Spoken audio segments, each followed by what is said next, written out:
Class 12th के मेरे प्यारे बच्चों, आपके एनसीईआरटी बेस्ड इंग्लिश लिटरेचर के टेक्स्ट बुक फ्लेमिंगो के प्रोज सेक्शन से लेसन 7 द इंटरव्यू के पार्ट 1 एंड पार्ट 2 से related exam oriented long answer type questions and answers in not more than 80 words each लेकर के आज मैं आपके सामने प्रेजेंट हूँ। Question 1, what is an interview? साक्षात्कार क्या होता है? How is it considered by the interviewer and the interviewee? इसको साक्षात्कारकर्ता एवं साक्षात्कारदाता द्वारा कैसे देखा जाता है, लिया जाता है, समझा जाता है। In the context of the text, describe celebrities' consideration about the interviews. अध्याय के परिप्रेक्ष्य में प्रसिद्ध शख्सियतों की साक्षात्कारों के बारे में समझ स्वीकारोक्ति का वर्णन कीजिए। प्यारे बच्चों, आपको क्वेश्चन समझ में आ गया होगा कि इसमें इंटरव्यू क्या होता है के बारे में पूछा गया है। तो आइए अब हम लोग इसके आंसर पर ध्यान देते हैं और समझने का प्रयास करते हैं। Answer: an interview is a professional communication between two or sometimes more than two participants to convey the information. In this process, the interviewer asks various questions to the interviewee and gets answers for the public. In the context of the text and as per the usual consideration, an interview has different aspects and understanding from the point. Celebrities see themselves as their victims. They take interviews as an unwarranted intrusion into their lives. They feel that interviews somehow diminish them. B.S. Naipaul feels that some people are wounded by interviewers. Okay, my dear students, let us understand in Hindi translation. या कभी कभी 2 से अधिक प्रतिभागियों के बीच सूचना देने के लिए एक व्यावसायिक संचार है। इस प्रक्रिया में साक्षात्कारकर्ता साक्षात्कार देने वाले से विभिन्न प्रश्न पूछता है और जनता के लिए उत्तर प्राप्त करता है। पाठ के संदर्भ में और सामान्य विचार के अनुसार एक साक्षात्कार के अलग अलग पहलू और समझ होती है। सेलिब्रिटी खुद को उनके पीड़ित के रूप में देखते हैं। वे साक्षात्कार को अपने जीवन में एक अनुचित घुसपैठ के रूप में लेते हैं। उन्हें लगता है कि साक्षात्कार किसी तरह उन्हें कमज़ोर कर देते हैं। B.S. नायपाल को लगता है कि कुछ लोग साक्षात्कारकर्ताओं से आहत होते हैं। तो साक्षात्कार के दौरान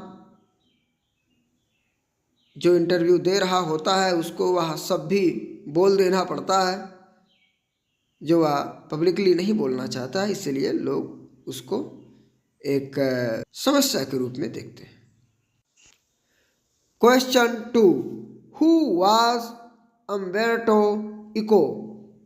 what were his fields of writing? How did he write the novel The Name of the Rose? Umberto Eco कौन थे? उनके लेखन के क्षेत्र क्या थे? उन्होंने उपन्यास द नेम ऑफ द रोज कैसे लिखी। तो क्वेश्चन का मतलब तो आप लोग समझ गए होंगे मेरे प्यारे विद्यार्थियों, छात्र छात्राओं। आइए अब हम इसके आंसर पर नजर डालते हैं। तो इसका answer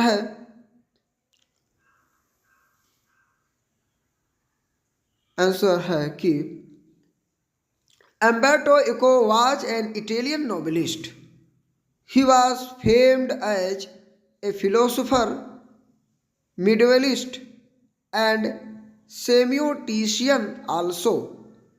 He was born on 5 January 1932 and died on 19 February 2016.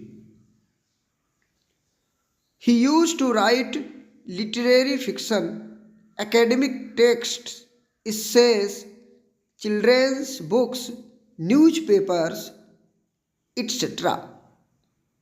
Umberto wrote and focused on the name of the rose with one more reason, also that people might get bored from reading trash or regular fiction.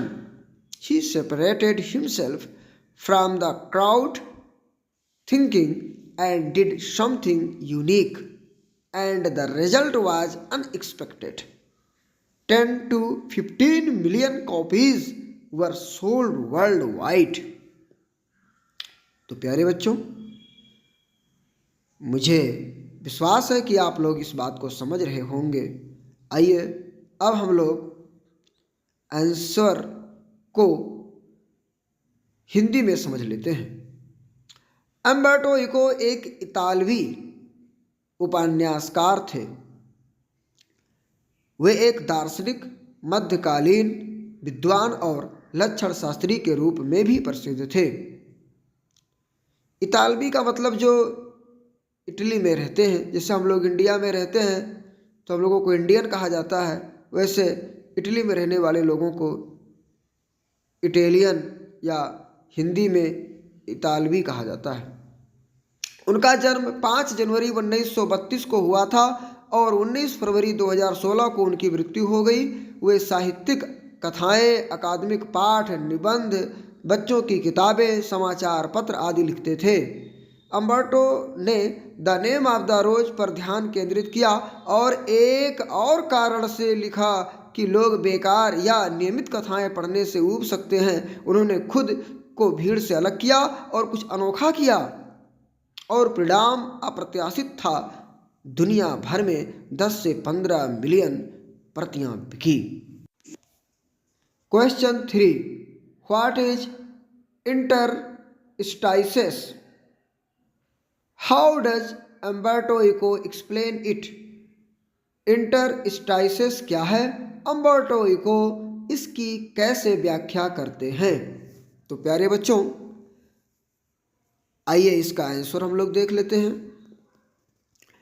इंटरस्टाइसेस is a term used by the famous novelist Umberto Eco. He defines interstices as empty spaces. According to Eco, we have a lot of empty spaces in our lives, which he calls interstices. He gives an example. Suppose somebody is coming to his place. The person is in an elevator, and while the person is coming up, he is waiting for him. This is an interstice, an empty space. Thus, Umberto Eco describes interstices. According to the Oxford Dictionary, an interstices is a small break or space in something. तो प्यारे बच्चों, answer 3 को हम हिंदी में भी थोड़ा समझ लें। इंटरस्टिस एक शब्द है जिसका इस्तेमाल मशहूर उपन्यासकार अम्बर्टो इको ने किया है। वह इंटरस्टिस को खाली जगहों के रूप में परिभाषित करते हैं। इको के अनुसार हमारे जीवन में बहुत सी खाली जगहें हैं जिन्हें वह इंटरस्टिस कहते हैं। वह एक उदाहरण देते हैं। मान लीजिए कोई व्यक्ति उनके घर आ रहा है, वह व्यक्ति लिफ्ट में है और जब वह व्यक्ति ऊपर आ रहा है तो वह उसका इंतजार कर रहा है। यह एक इंटरस्टिस है, एक खाली जगह है। इस प्रकार अम्बर्टो इको इंटरस्टिस का वर्णन करते हैं। ऑक्सफोर्ड डिक्शनरी के अनुसार इंटरस्टिस किसी चीज में एक छोटा सा अंतराल या जगह है। प्यारे बच्चों, question number 4, what type of novel the name of the rose, how was it published and what was its success. The name of the rose किस प्रकार का उपन्यास था, वह कैसे प्रकाशित हुई तथा उसकी सफलता क्या थी। Answer, the name of the Rose was a novel written by Umberto Eco. It was a serious novel. It was a detective yarn at one level but also delved into metaphysics, theology and medieval history at that time.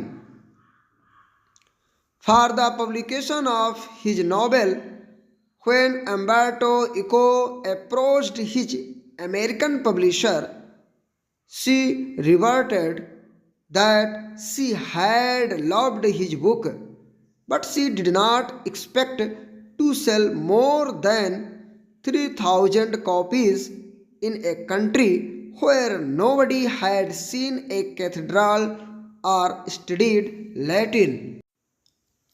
तो answer 4 को थोड़ा सा हिंदी में भी आइए समझ लेते हैं प्यारे बच्चों। The name of the Rose Umberto Eco द्वारा लिखा गया एक उपन्यास था। यह एक गंभीर उपन्यास था।